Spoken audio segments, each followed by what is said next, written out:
Hola, buenas tardes. Bienvenidos a esta segunda sesión del curso Tu alma tiene un plan para ti. Gracias a los que estáis aquí y gracias por vuestra participación en el chat de WhatsApp. Ha habido unas conversaciones muy interesantes. Os lo agradecemos mucho.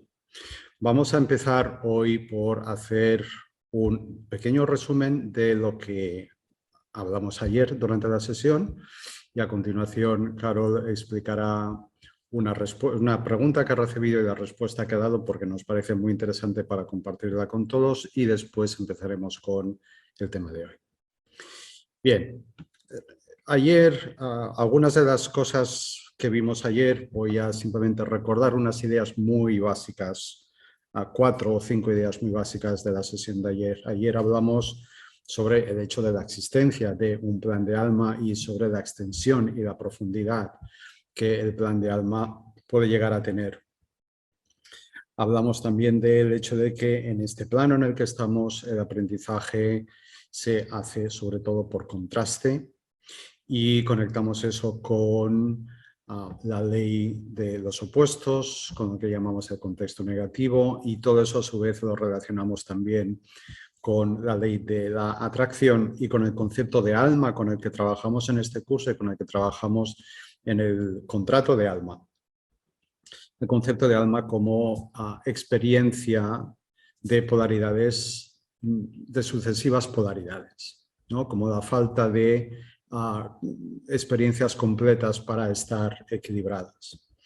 Hablamos también de la ascensión planetaria que estamos viviendo y que se está acelerando en los últimos años, en que asistimos a un incremento espectacular de los procesos de despertar, de recuperación de memorias de vidas anteriores, de memorias de capacidades que están más allá de las que conocemos asociadas a los 5 sentidos en esta tercera dimensión y, en definitiva, cosas que están relacionadas con lo que nosotros relacionamos directamente el proceso de ascensión planetaria, que es el proceso de bajar el cielo a la tierra.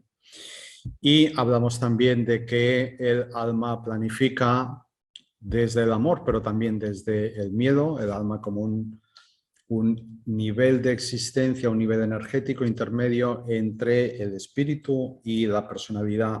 El alma planifica desde el amor, pero también desde el miedo y planifica desde el conocimiento, pero también desde el desconocimiento o la ignorancia. Y esto es así porque el alma viene a este plano a experimentar lo que se denomina las experiencias percibidas, que combinadas con el conocimiento que forma parte del plano elevado del espíritu, da lugar a la verdadera sabiduría.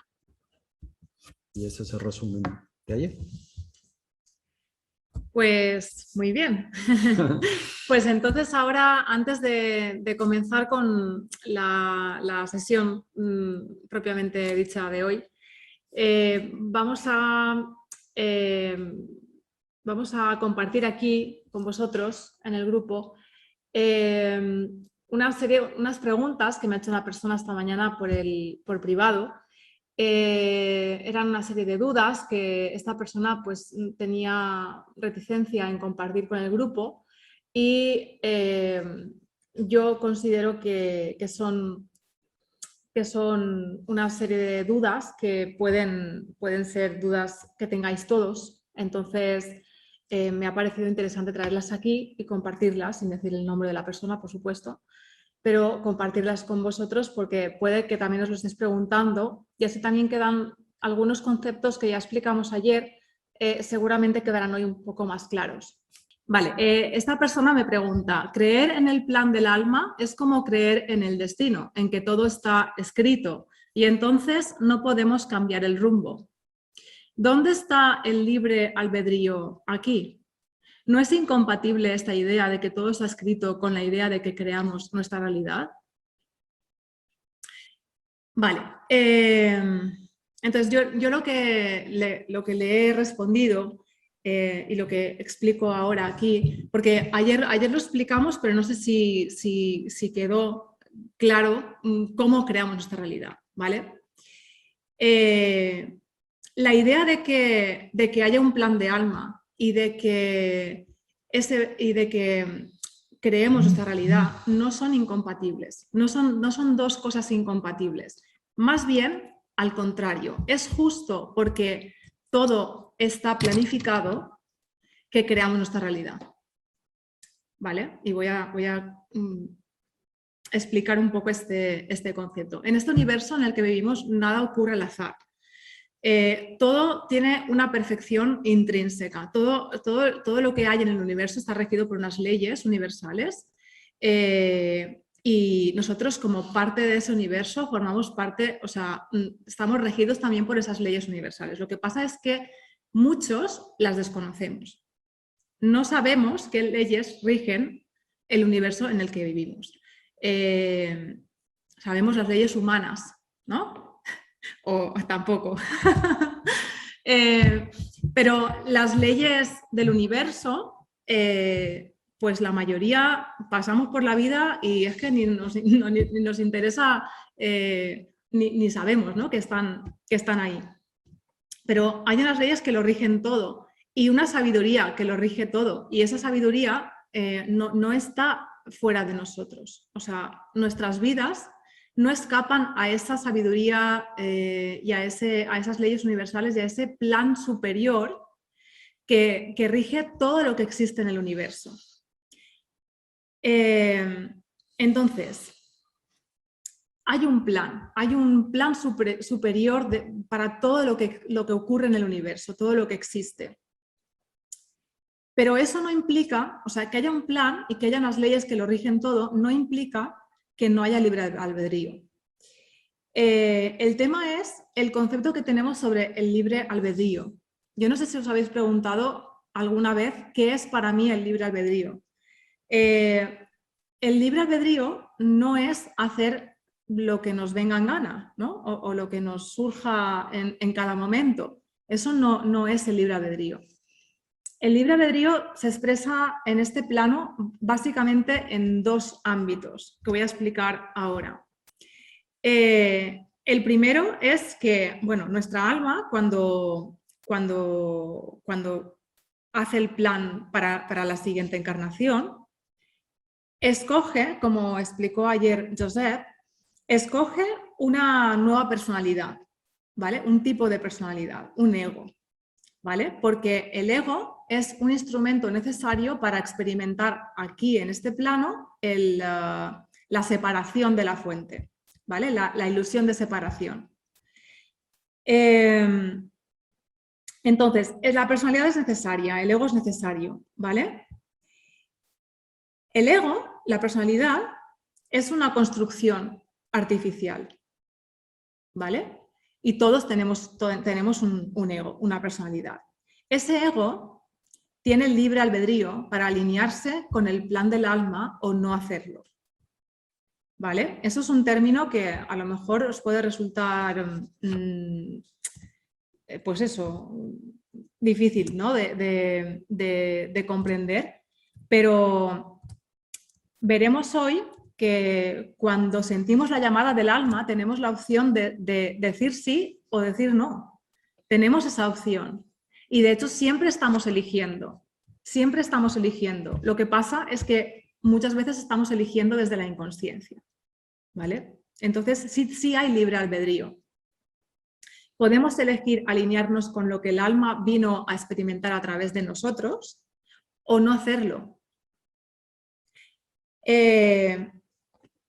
Otra cosa es, en la que también opera el libre albedrío, es esto lo habréis escuchado muchas veces, y es el tema de que una cosa es lo que pasa, lo que ocurre, ¿no? en la vida, y otra muy distinta cómo lo vivo yo, cómo lo interpreto yo. ¿Cómo vivo yo eso que me está pasando? Aquí también opera el libre albedrío, porque yo tengo completa libertad para decidir cómo me tomo yo las cosas que me ocurren. ¿Cómo interpreto yo las cosas que me ocurren? Es muy distinto contarme una historia sobre algo a contarme otra historia sobre algo. A contarme una historia sobre una persona o a contarme otra historia sobre esa persona. dependiendo de la historia que yo me estoy contando, mi interpretación sobre esa cosa o esa persona va a ser una u otra y por tanto mi vivencia va a ser una u otra. Eso es libre albedrío también. ¿Vale? Eso sería otra manifestación del libre albedrío. ¿Qué ocurre? Que como somos muy inconscientes, hasta ahora hemos sido mucho, ahora estamos empezando a ser un poquito menos, pero como somos muy inconscientes, no podemos ser libres, no podemos ejercer nuestro libre albedrío como tal si somos tan inconscientes. Y me explico. A mayor inconsciencia, menor libertad. Porque si yo no sé por qué actúo como actúo, qué hay detrás de lo que me lleva a actuar de esa manera, o a pensar de esa manera, o a tener ese tipo de creencias, o sea, si yo no me conozco, yo no puedo ejercer mi libertad, mi libre albedrío, porque estoy completamente dominada por mi inconsciente. ¿Sí? Entonces, por eso es tan importante el trabajo interior, por eso es tan importante el trabajo de conocerse a uno mismo, porque en la medida en que yo me conozco, yo puedo modificar mi vida, puedo modificar mi realidad, puedo modificar mis creencias, puedo modificar mis programaciones, mi karma, puedo modificarlo todo y entonces ahí estoy ejerciendo ya mi poder creador, pero desde la consciencia, no desde la inconsciencia. Siempre creamos realidad. La diferencia está en si la estoy creando desde el inconsciente o si la estoy creando desde la parte consciente. Y es ahí donde radica la diferencia. Dicen, no, yo no me creo, yo no creo esto, yo no me puedo creer que esté creando, que esta persona me esté haciendo esta putada. Pues sí, sí. Lo que pasa es que lo estás creando desde una parte de ti que está inconsciente, que no conoces, una parte de ti que no conoces. Realmente no nos conocemos, somos un 95% de inconsciente. Entonces, no podemos decir con absoluta seguridad, no, esto no lo estoy creando yo. Claro que lo estás creando tú. Di que no sabes desde dónde, pero lo estás creando tú. ¿Sí? Entonces, eso por un lado, ¿vale? Una cosita. Sí. Yo creo que una de las dificultades que tenemos para aceptar, entender bien e interiorizar el concepto de co-creación o de que lo que está explicando Carol ahora mismo es que tenemos todos muy grabados el concepto también de culpa. Entonces, tenemos muy relacionado a las vivencias negativas, las cosas malas, negativas que nos pasan, las putadas, como decía Carol, con que alguien ha de tener la culpa de esto. Alguien ha de tener la culpa, porque así es como funciona la vida, ¿verdad? Si pasa algo malo, alguien tiene la culpa. Y si alguien tiene la culpa, no quiero ser yo. No quiero ser yo. Y encima tener yo la culpa de aquello de lo que yo me siento víctima, venga ya, hombre. ¿No? Entonces, este es un poco el razonamiento que nos hacemos desde los esquemas mentales que tenemos adquiridos, interiorizados, y esto que estoy diciendo no es una crítica, es una descripción. No hay juicio. Claro, la culpa es otra programación más que traemos en el inconsciente colectivo. Sí. Vale, entonces, como estaba diciendo, la idea de que haya un plan prenatal no está para nada contradiciendo el hecho de que somos los creadores de nuestra realidad, ¿vale? Porque nosotros creamos nuestra realidad justamente porque tenemos un plan. Creamos nuestra realidad justamente porque en la creación de ese plan, o sea, ese plan que hizo nuestra alma, cuando encarnamos en el cuerpo, ese plan se despliega, ese plan se irradia desde nuestro cuerpo energético, ¿vale? Y es lo que modifica la realidad, que la realidad pensamos que es inamovible y no, es completamente fluida y se adapta a lo que tú estás irradiando. De manera que si tú estás irradiando una serie de emociones, eso es lo que tú vas a atraer hacia ti. Y vas a tener experiencias en las que esas emociones se van a volver a repetir una y otra vez, hasta que te des cuenta de que lo estás creando tú, ¿vale? Entonces, bueno, esto para que quede un poco claro, que creo que ayer no llegamos a explicarlo con este detalle, ¿no? Porque el tema del libre albedrío no lo tocamos. Y me parecía interesante traerlo hoy a la clase. Y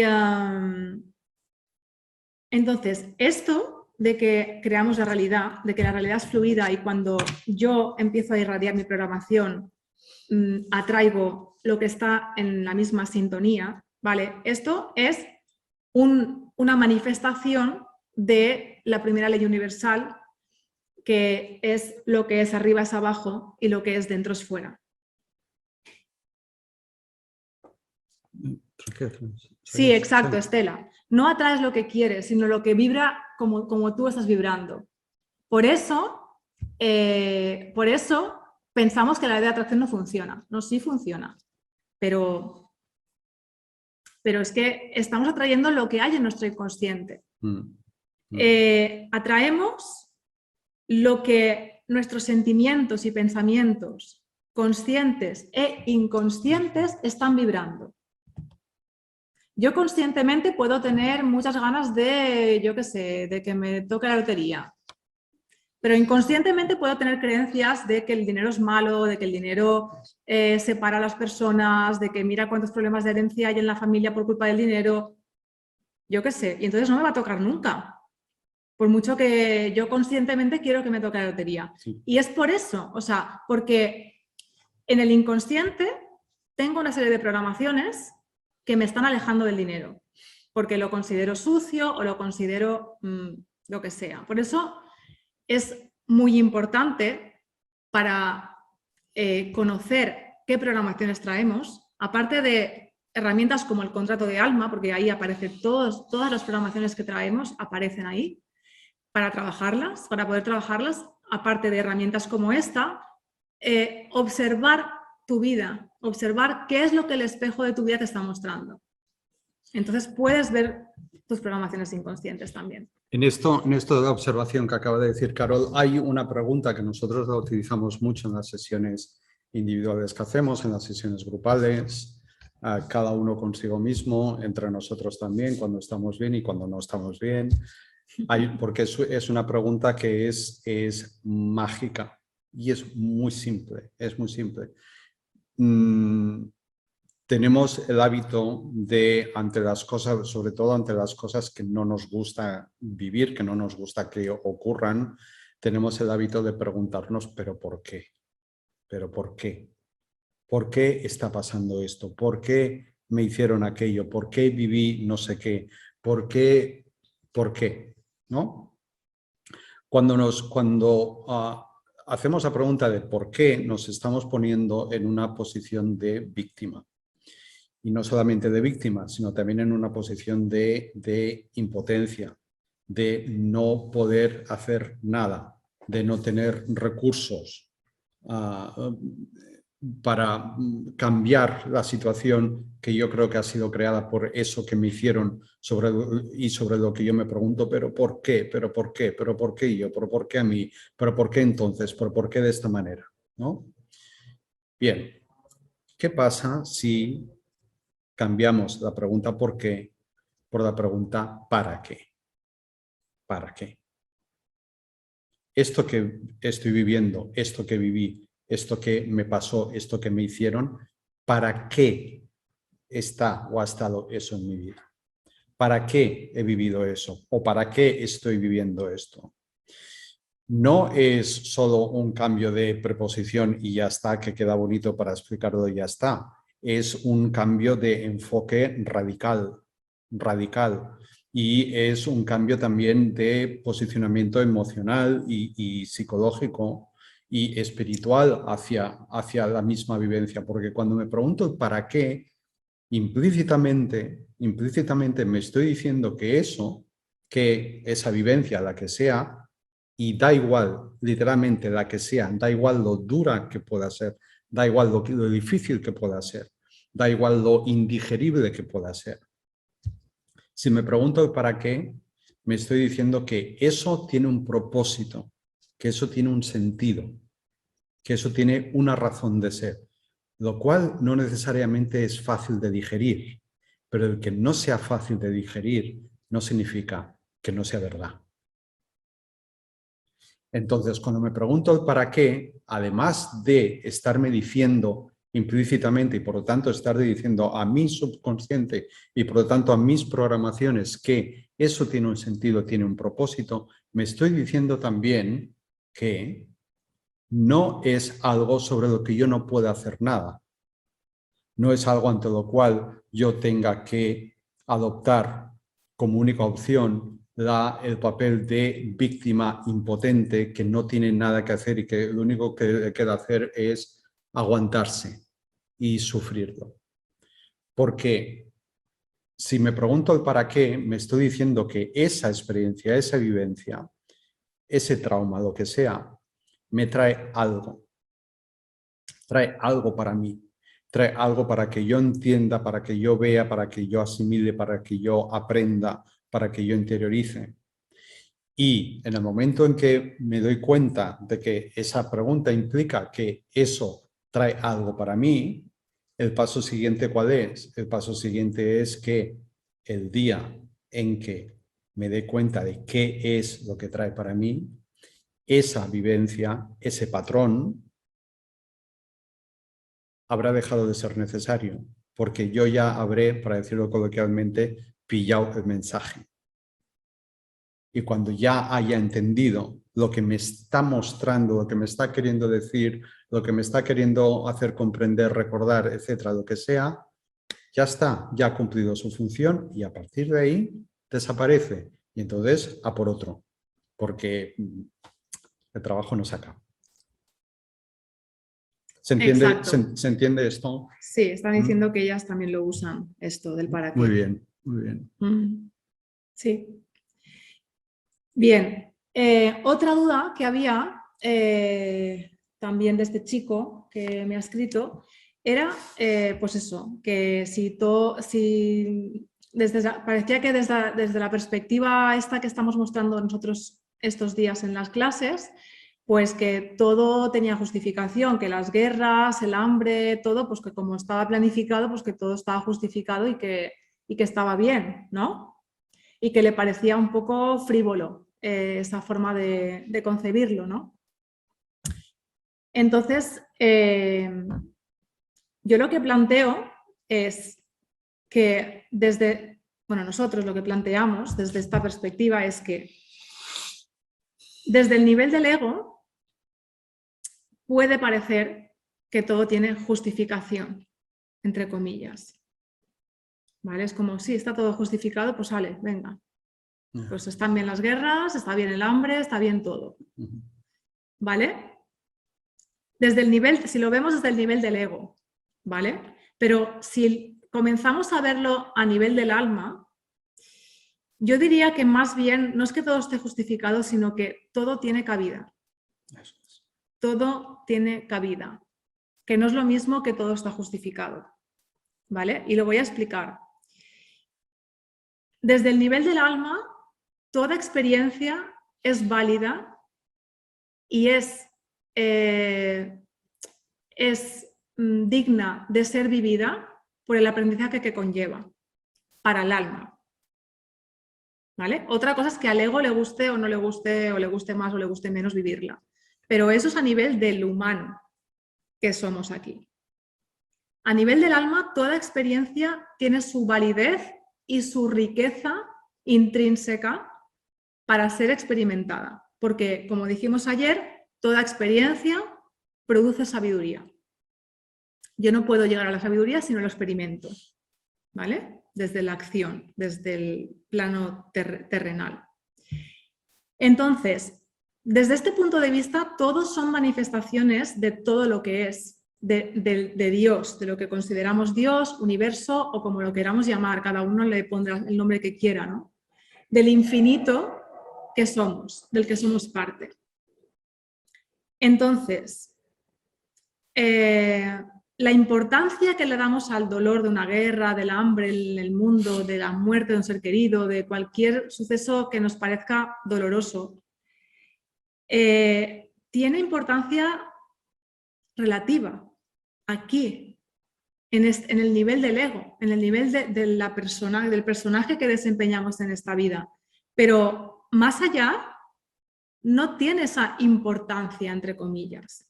Más allá de esto, es solo una ficción, son solo las prácticas, es solo el juego que vinimos a jugar, el juego de la dualidad.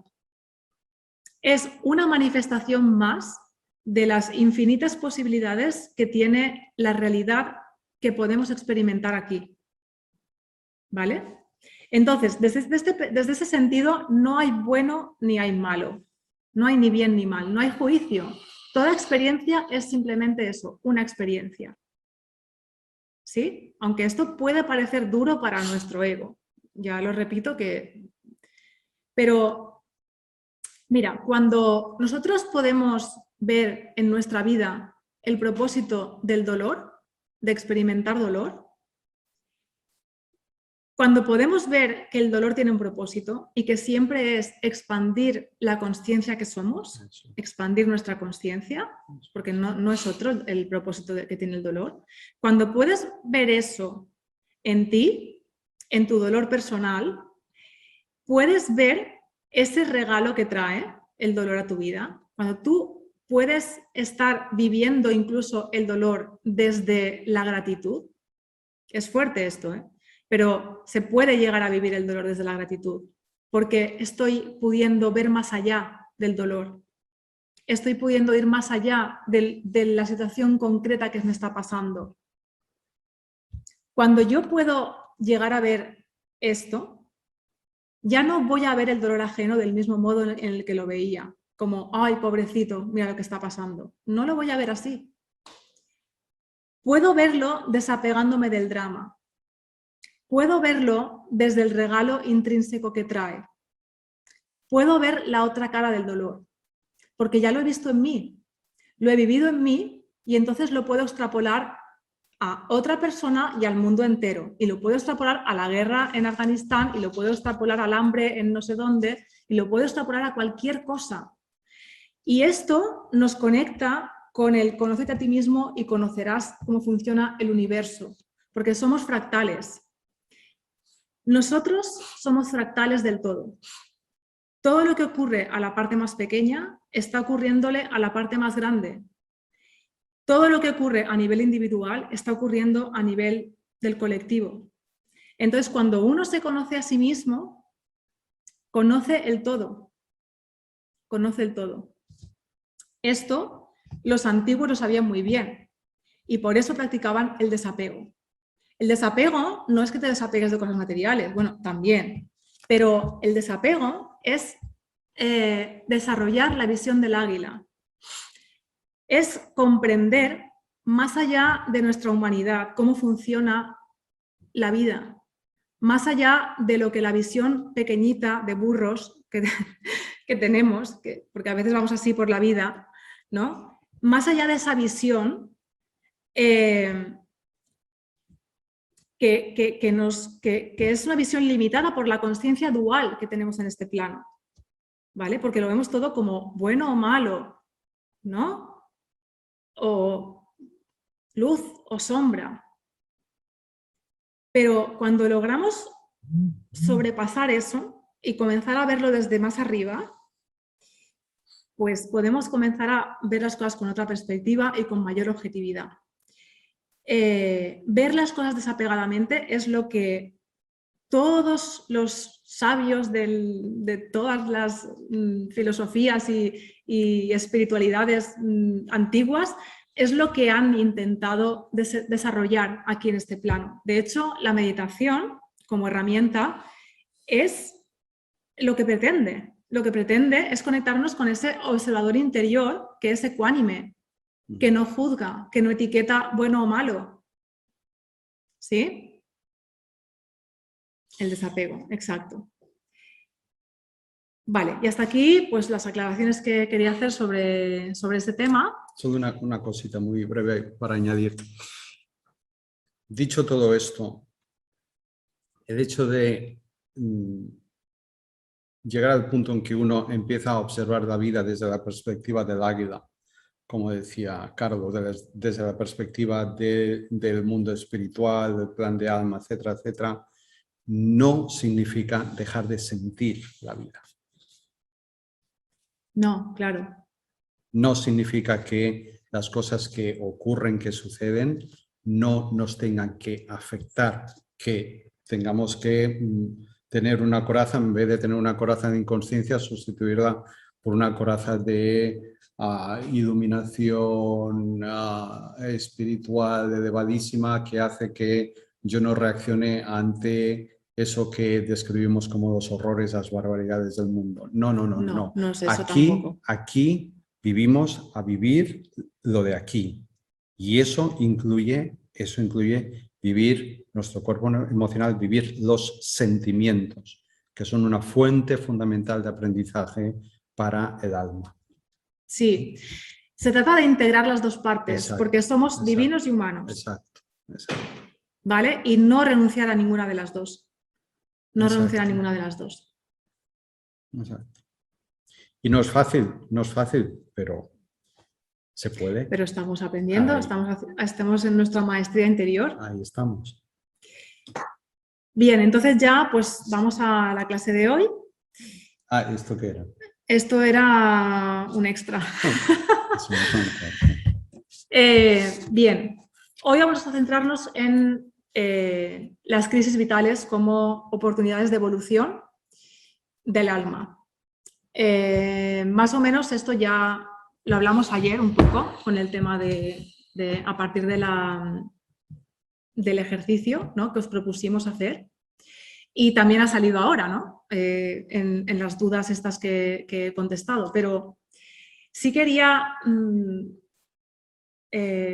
incidir un poco en que, bueno, las crisis vitales son las oportunidades que nos trae nuestra alma para que nuestro ego, que es esa construcción artificial que somos y que muchas veces cuando nos sobreidentificamos con él, con lo que pensamos, con las formas de hacer, ¿no?, pues puede convertirse en una cárcel de la cual nos sea muy difícil salir, ¿no? Y nos limita, porque el que yo me defina como yo soy así, así, así, así, así, y no soy así, así, así, eso me limita, porque todo lo que yo he dicho que no soy, pues no puedo serlo, nunca, jamás, ¿no?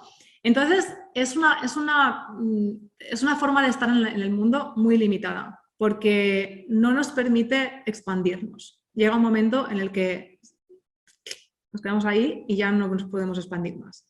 Entonces las crisis lo que nos provocan es que esa cárcel se comience a agrietar, comience a romperse un poco, ¿no? Una crisis vital hace que lo que hasta ahora nos ha servido ya no nos sirva más. Es como las programaciones que hasta ahora tenías y con esas funcionabas y ibas creando una y otra vez lo mismo, otra vez lo mismo, otra vez lo mismo, porque estabas creando de todo desde las programaciones. Ya, pues es como que ese disco rayado ya ha dejado de tener sentido y entonces llega una crisis y entonces te lo ponen todo patas para arriba y te tienes que reinventar, te tienes que rehacer, ¿no? Una crisis nos pone patas arriba en nuestros sistemas internos de funcionamiento, de creencias, de patrones. Lo que hasta ahora nos había servido ya no nos sirve más. Entonces aquí lo que ocurre es que se crea un vacío. En una crisis se rompen muchas cosas internamente, también puede que se rompan externamente, pero a veces no es necesario. A veces se rompen internamente, solo, y ahí es ese rompimiento el que crea un vacío interior. Y ese vacío es el que proporciona las bases, las condiciones necesarias para que pueda surgir algo nuevo. ¿vale? Ese vacío interno nos provoca incertidumbre, no nos gusta vivir en la incertidumbre, ¿no? O sea, no nos gusta nada.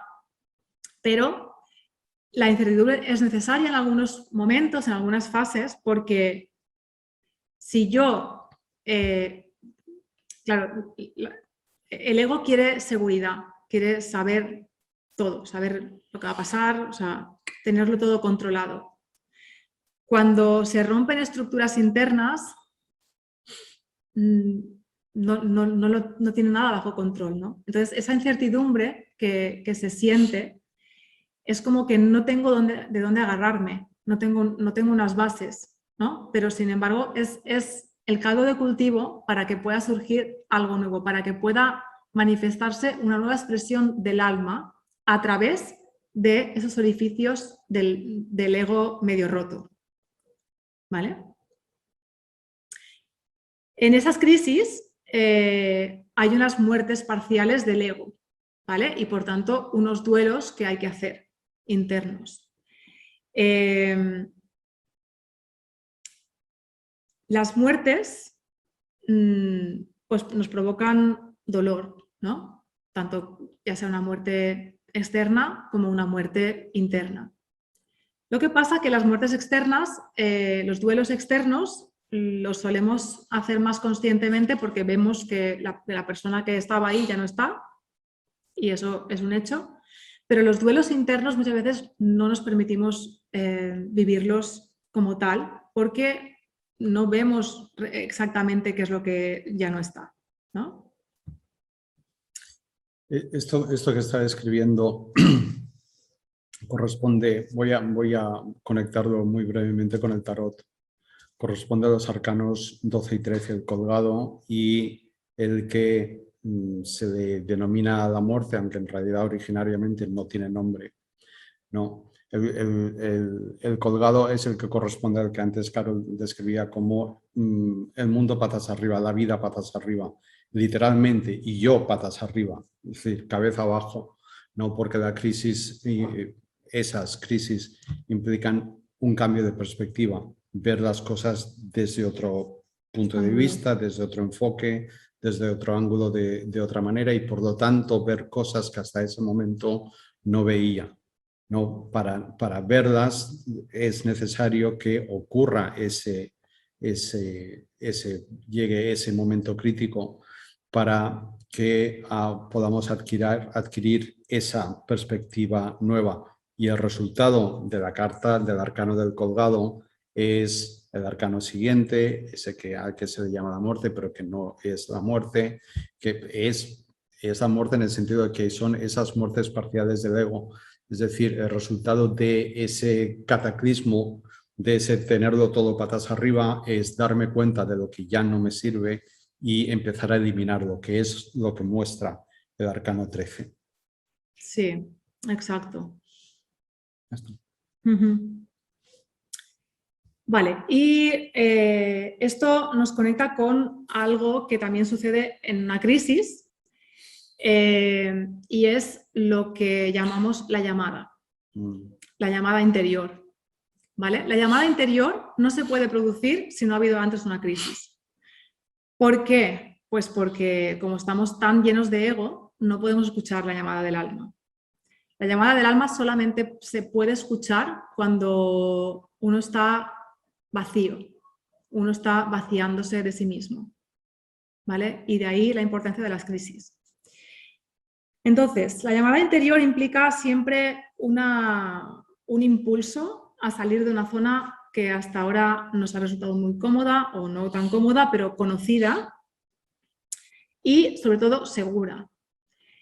Es una llamada a emprender un viaje, es una llamada a dar unos pasos que nos pueden dar un poco de vértigo, ¿vale? Porque ahí se van a despertar miedos, bloqueos, inseguridades, apegos, etcétera, etcétera, ¿vale? Pero es la llamada del alma a evolucionar al siguiente paso, al siguiente nivel. Entonces, hablando de tarot, esta llamada esta llamada es la carta de los enamorados. En la carta de los enamorados, el enamorado está agarrándose por un lado de la amada y por otro lado de su familia, su madre en este caso, y no sabe si quedarse o irse, si quedarse o irse, ¿no? Esa es la elección que ha de hacer. Si no sabe si elegir seguir la llamada, que es irse de su casa, que es lo conocido, o quedarse con su madre y su familia y en la zona que ella conoce. Es para los que hayáis visto la trilogía del Señor de los Anillos, que es una representación monumental del viaje del héroe, que es de lo que estamos hablando. De Joseph Campbell. Es Frodo sabiendo que tiene que salir de la comarca para llevar el anillo, vete a saber dónde, y al mismo tiempo no querer hacerlo, porque significa dejar atrás la vida que ha hecho siempre, las personas que conoce, a las que quiere, el lugar donde ha nacido, etcétera, etcétera. Es esa tensión, es esa resistencia, siento que tengo que hacer esto, pero tengo no como una obligación impuesta por mi mente, por mi ego, no es una obligación, es un impulso al que siento que no puedo decir que no. Y al mismo tiempo mi mente, mi personaje, mi ego, la vida que he hecho siempre, me dice no, porque si te vas, si sales, si escuchas la llamada y actúas en consecuencia, a mí me dejas atrás. Sí. Entonces, claro, ahí, pues, como decíamos antes, la personalidad tiene libre albedrío. Puede elegir decir que sí a la llamada y seguirla, o puede decir que no. Si elige que sí, pues entonces se abre un camino nuevo que va a comportar una serie de retos, ¿vale? Y claro, una serie de, o sea, este decir sí implica salir de lo conocido, implica enfrentar, como hemos dicho, los miedos, bloqueos que van a comenzar a surgir de dentro, ¿no? Y implica también el encuentro con la sombra, ¿vale? Vamos a explicar un poco esto que es lo del encuentro con la sombra. El encuentro con la sombra, las sombras son las partes de nosotros, porque claro, cuando escuchamos la sombra decimos, uy, lo oscuro, lo negativo, lo tabú, lo tenemos un poco así como si fuera algo negativo, ¿no? Pero realmente las sombras son partes de nosotros que no se han expresado nunca o que no las hemos dejado salir o que las hemos rechazado conscientemente porque nos dijeron que no estaba bien ser así, o sea, todo el condicionamiento que tenemos familiar, social, cultural, etcétera, o incluso de uno mismo con uno mismo. Partes de nosotros que no conocemos todavía porque no las hemos desarrollado, partes que nos falta desarrollar, que las tenemos menos desarrolladas y que las buscamos en los demás, ¿no? Eso sucede mucho en las parejas, ¿no? Yo busco en mi pareja algo que siento que a mí me falta, ¿no? Y estando con esa pareja, pues lo voy desarrollando, ¿no? Eso es trabajo con la sombra también. Y luego talentos ocultos, que pueden ser talentos que estén en forma de semillita o talentos que al negarme partes de mí que se expresaran, pues esos talentos también se han quedado ocultos, ¿no? Entonces, la sombra no es algo que tengamos que temer, no es algo oscuro, ¿no? Abarca muchas cosas la sombra. Entonces, el trabajo de integración de la sombra es un trabajo que el alma nos impulsa a realizar. ¿Por qué? Porque el alma lo que quiere es que seamos seres completos.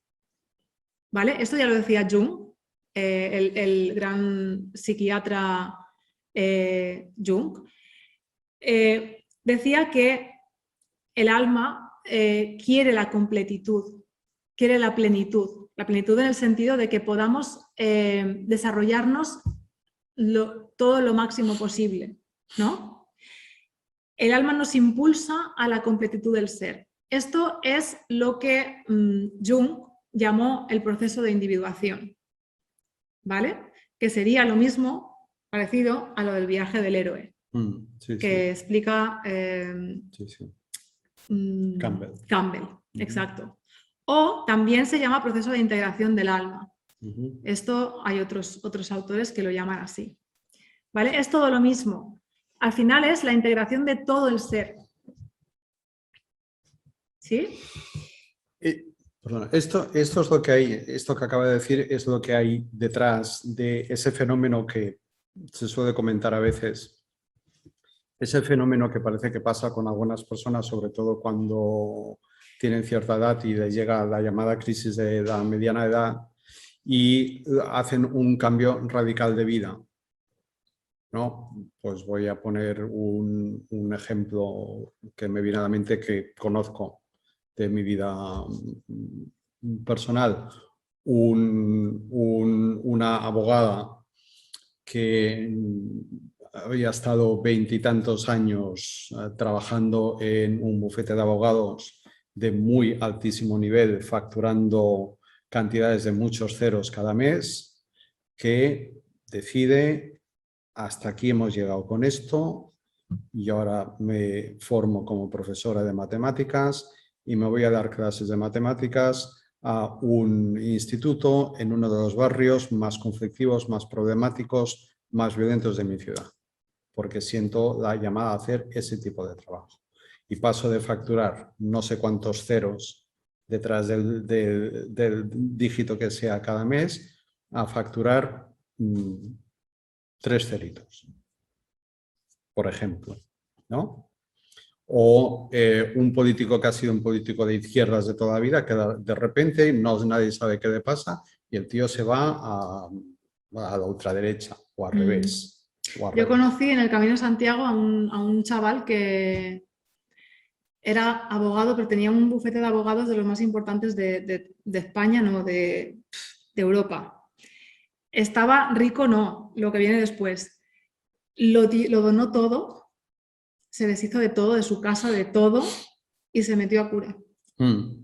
Eso es. En un mes, o sea, en un tiempo, o sea, en un mes de una cosa a la otra, o sea, fue rapidísimo. Y cuando yo lo conocí estaba en ese proceso que, o sea, estaba que lo acababa de dar todo y se había quedado sin nada. Claro, son ejemplos extremos, pero son ejemplos reales que muestran, que sirven de muestra de otros muchos ejemplos que no son tan extremos o tan llamativos, pero que también lo son y que están ahí, ¿no? Que muestran ese movimiento del alma hacia la integración de los opuestos, hacia la integración de las polaridades, pero la integración a base de vivirlos, no a base de conocerlos intelectualmente, a base de vivirlos, porque es la vivencia directa la que produce la integración, no el conocimiento mental intelectual, es la vivencia directa. Sí. Entonces, esto nos lleva a que, bueno, en este proceso vamos expandiendo nuestra conciencia de quiénes realmente somos, ¿vale? Pero la expandimos experimentándolo, como ha dicho Josep, más allá de lo que creíamos ser. Muchas programaciones obsoletas en este proceso, como he dicho, caen porque ya no se aguantan más, y muchas otras aparecen para que las hagamos conscientes. En este viaje comienzan a aparecer programaciones que están ahí y están creando nuestra realidad para que las hagamos conscientes y para que las trabajemos.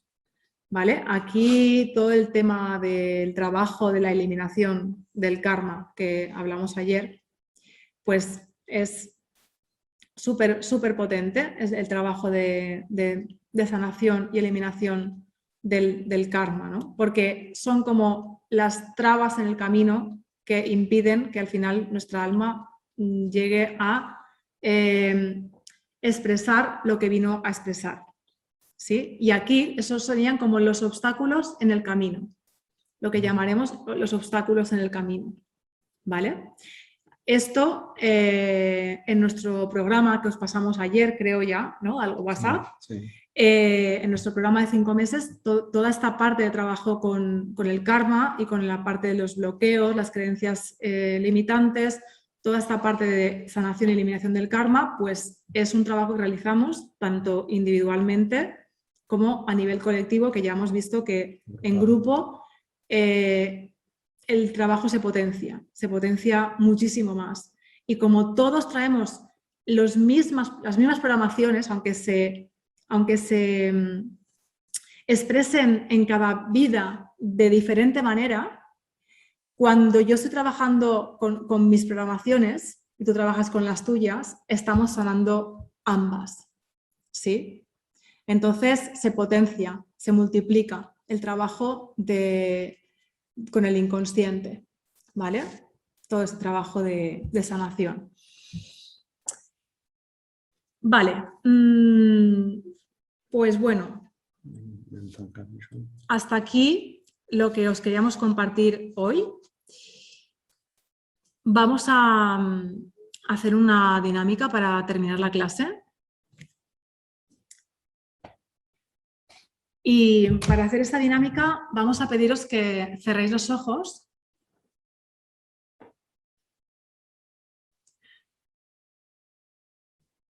Vamos a cerrar los ojos y vamos a realizar unas cuantas respiraciones profundas.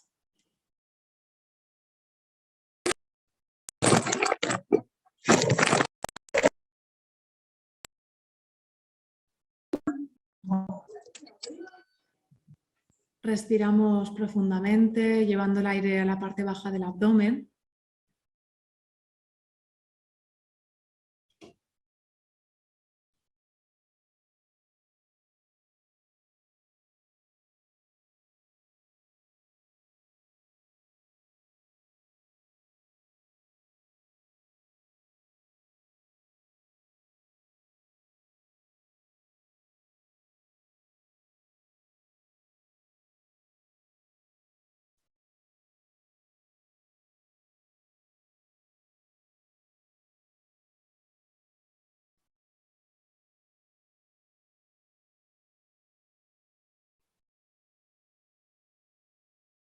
Respiraciones conscientes y profundas.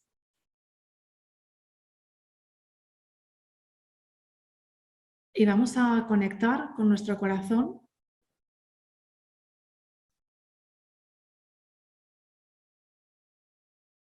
Si os ayuda, podéis poneros las manos en el corazón.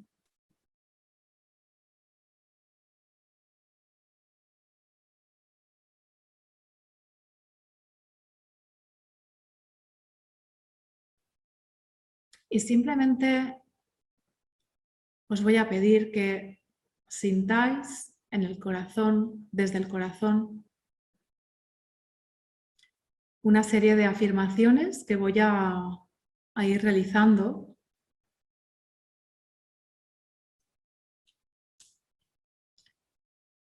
Que son las señales de que estás alineado, alineada con el plan de tu alma. Simplemente las vais a respirar, a sentir en vuestro cuerpo, a escuchar lo que vuestra alma a través de vuestro cuerpo os cuenta de cada una de estas afirmaciones.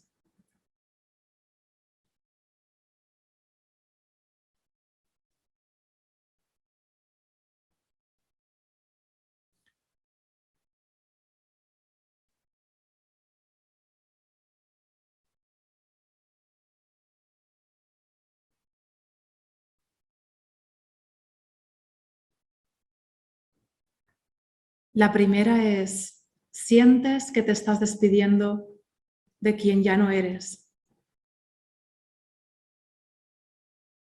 que te conoces más, que te respetas y te amas más cada día. Respiramos esta afirmación.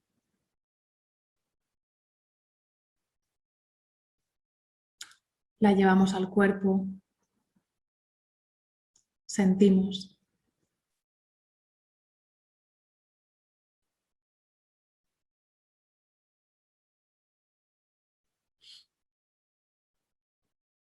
La segunda afirmación es: te comprometes contigo mismo, contigo misma, en primer lugar. Te importa cada vez menos lo que opinen de ti o lo que esperen de ti otras personas. Respiramos la afirmación, la sentimos en el cuerpo.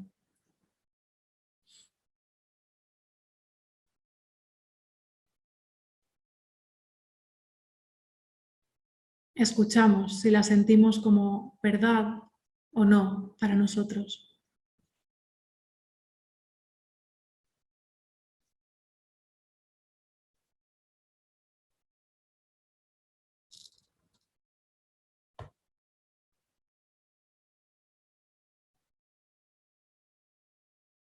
La tercera afirmación es: tu prioridad ahora es que tu vida sea auténtica.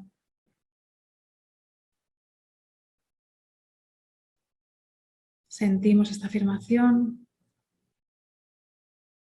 en el pecho, en el cuerpo.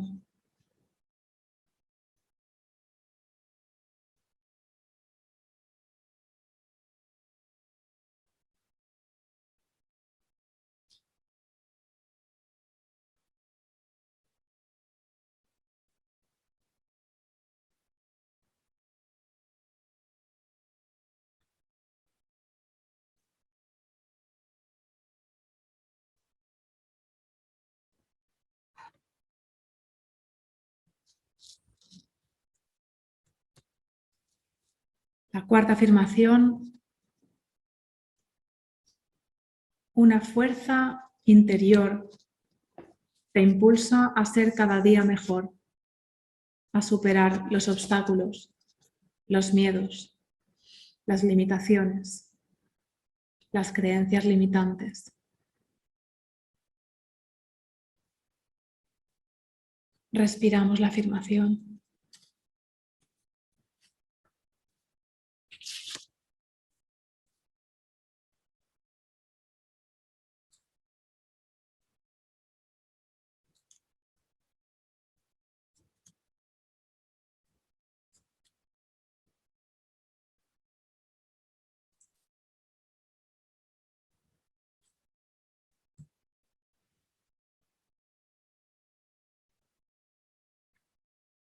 La quinta afirmación: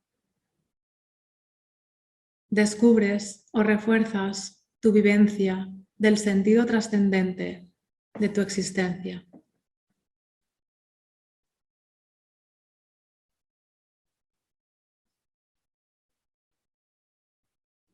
Respiramos profundamente.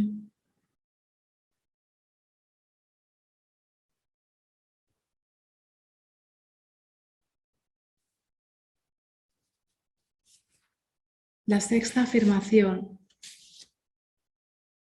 recibes señales, sincronicidades. Sientes que el universo te acompaña, te guía y te apoya.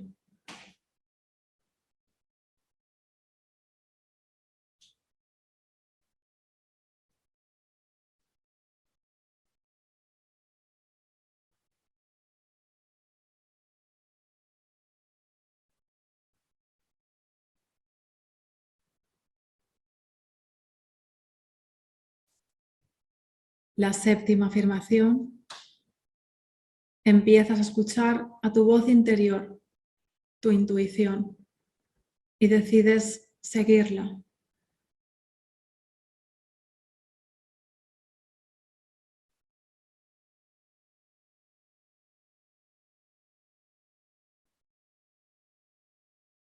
Octava afirmación: dejas de mirar hacia afuera y comienzas a mirar hacia adentro. Sabes que el trabajo es interior, que nada puede cambiar fuera si no hay un cambio dentro primero. Te sabes co-creador de tu realidad.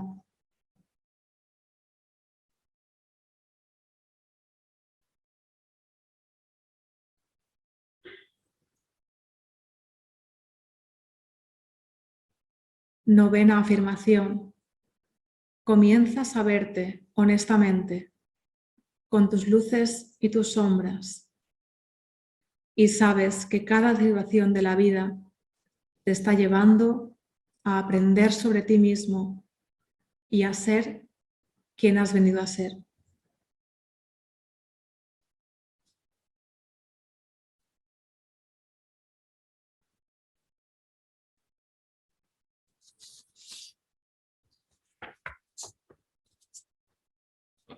Décima afirmación. Comienzas a dejar de cargar tu pasado a tus espaldas para comenzar a guardarlo en tu corazón.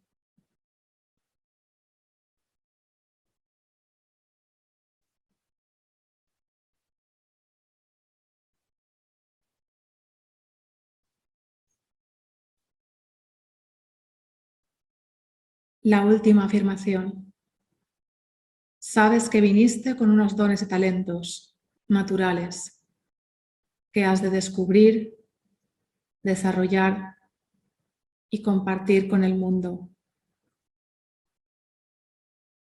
Sabes que cualquier adversidad en tu vida te está ayudando a desarrollar otros dones y talentos que traes como semilla dentro de ti.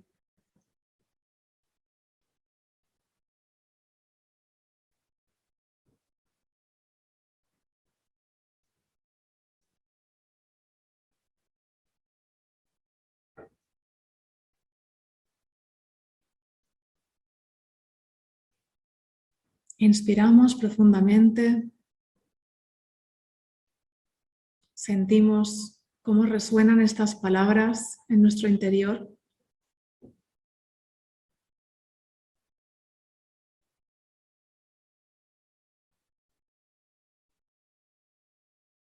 Y poco a poco vamos volviendo, vamos moviendo algunas partes de nuestro cuerpo.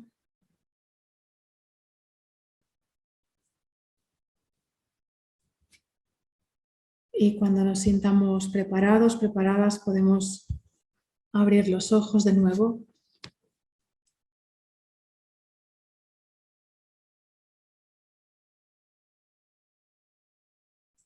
Bien, esta ha sido la dinámica de hoy.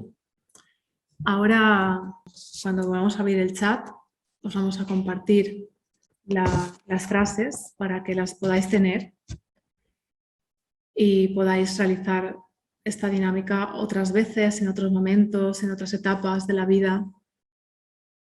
Y nos gustaría que nos compartierais cómo ha sido la clase para vosotros hoy y cómo ha sido esta vivencia interior de la dinámica de hoy.